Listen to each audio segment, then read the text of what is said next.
Hi everyone, today we're going to be learning a pretty easy math concept called percent yield in chemistry. And the math is actually pretty simple. What's most confusing about this concept, percent yield, is actually some of the terminology. What does the word yield mean? We're used to seeing it as a sign when we're driving, but we're not going to be using the normal definition of the word yield. So if you look it up in the dictionary, the definition is to give way. For example, the Western powers yielded when they should have resisted. But we're not going to be using this definition to give way. Instead, we're using the other definition of yield, which means to produce. The land yields grapes and tobacco. So percent yield is really saying percent produced. What is percent yield? Percent yield compares two things. We are comparing the amount of a substance that should have been produced by a chemical reaction to the amount that was actually produced in the chemical reaction. Now, the second one has a pretty clear name. We call it actual yield, because that was how much of the product we actually made when we actually did the reaction. The top definition, however, is called theoretical yield, or what we expected to make. So theoretical yield is something that we can calculate to predict how much of a product we should make in a chemical reaction. The actual yield is the amount that was actually produced when we ran the reaction. We can put this in equation form pretty simply. Percent yield equals actual yield divided by theoretical yield times 100. So the biggest thing to remember is the difference between actual yield and theoretical yield, and the fact that actual yield is on top. So usually when we run a reaction, the percent yield is usually not exactly 100%. In fact, that would be a little rare. It can be less than 100%.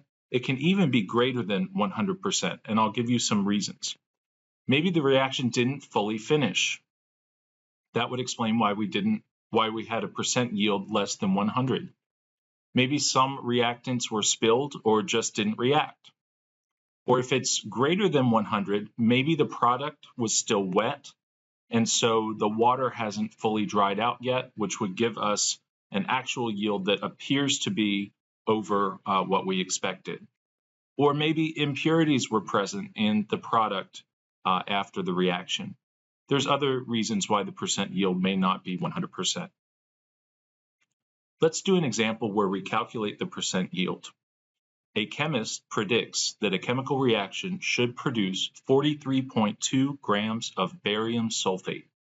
After completing the reaction, she finds that only 39.4 grams of barium sulfate were produced. What is the percent yield? So I'd like you to pause and make sure you can figure out which of these numbers is the actual yield and which of these numbers is the theoretical yield. Okay, so we're going to be using the equation for percent yield, which is percent yield equals actual yield divided by theoretical yield times 100. Our actual yield here was how much we produced when we actually did the reaction. So that was 39.4 grams. The theoretical yield is how much should have been produced. We calculated that from stoichiometry, but that's for a separate video. We should have produced 43.2 grams, but we actually only produced 39.4. Multiply that by 100, and we get a yield of 91.2%, which is actually pretty good. We're going to try one more example where we're going to need to rearrange this equation just a bit. When calcium carbonate is heated, it breaks down into calcium oxide and carbon dioxide. We can see this chemical reaction here, but we don't really need it.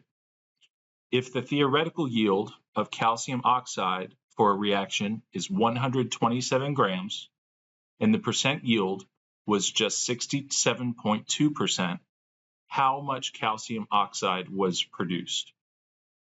So this really isn't even technically a chemistry question. It's pretty obvious what we're going to have to do, but I am going to show you the equation and rearranging it just in case.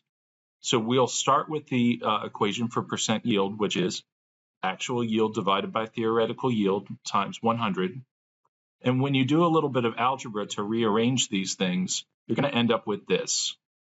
Actual yield is equal to the percent yield times the theoretical yield.